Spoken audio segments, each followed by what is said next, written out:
New. Let's bring in Republican Congressman I'm Adam.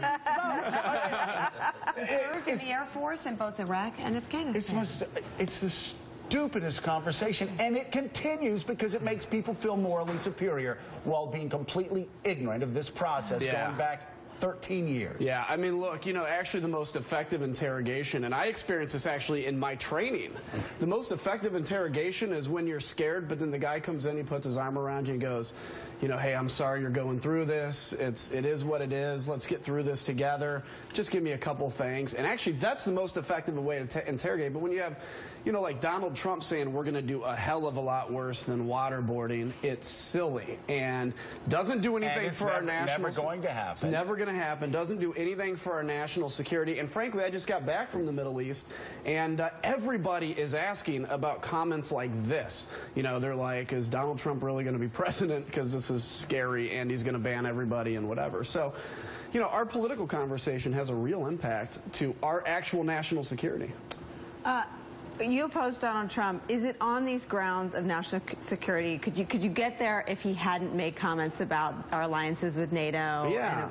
So I remember a month and a half ago thinking, okay, I'd probably be okay with Donald Trump, and then some of the defense-related things, and just most recently saying, well, I don't even know if we need NATO. I'm like, I don't know if he confused NATO for the United Nations. Sometimes Republicans say we don't need the UN, even though I do think the UN's important, but to say NATO is mind-blowing. And then to make comments about banning all Muslims. Look, the actual best allies in the war on terror need to be moderate Muslims, because if you have human intelligence, you actually have moderate Muslims that you recruit into that. But is some of this on us as Republicans? We haven't articulated the best America's national security and having, I feel like, and I know you're a fan of what Paul Ryan is doing, trying to have a message out there, but isn't some of this on us, like Trump's filling the back, and how do you... Oh, absolutely. Look, we have not done a good job of articulating our values. Republicans think that a kid born in, the toughest part of Chicago should have the same opportunity to succeed as a kid born in the richest suburb of Washington, D.C. We have to articulate our heart, and we don't do that. Instead, we just talk numbers and what we're against, and people have come around to believe that we're not really compassionate.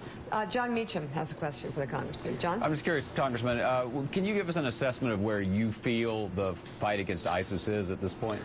Well, it's better than it was. Look, we're almost 2 years into it now, and ISIS still exists in a big way. I think, obviously, we're stepping up with Special Forces operations. We're stepping up with the use of B-52s now.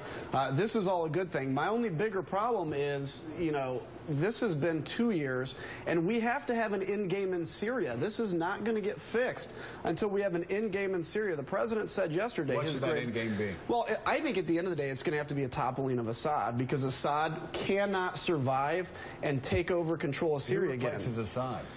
Well, it's going to be some kind of form of whatever government post-Assad that's maybe a coalition. But look, Assad can't take control of all of Syria again. He's not going to be able to do that.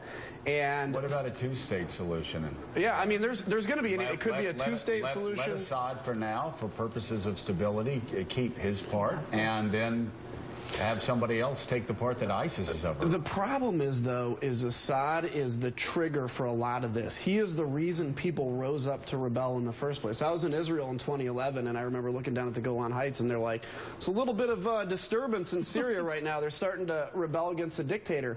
We have to remember that, the bloodline of Assad's bloodletting goes back to his father, and it's really deep. With him in power, but also without him in power, the Arab world is willing to come in and do a lot to stabilize that country. Congressman Adam Kinzinger, thank you.